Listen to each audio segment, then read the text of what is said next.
Magandang araw, Butuan City.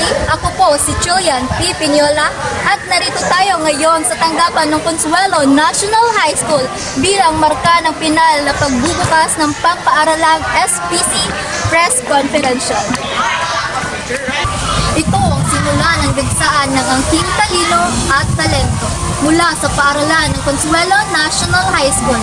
Kaya halina't pakinggan ang panayam ng mga mamamahayag gamit ang trend na I am a journalist. Of course, ginaklatch na mo ang mga article.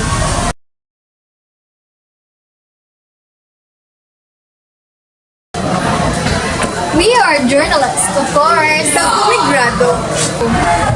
Kaya sa pagganap ng SPC School Press Conference, makikita ang determinasyon ng mamahayag hindi lang para manalo, kundi mahatid ang kaalaman, panatilihin ang kapangyarihan ng bawat isa.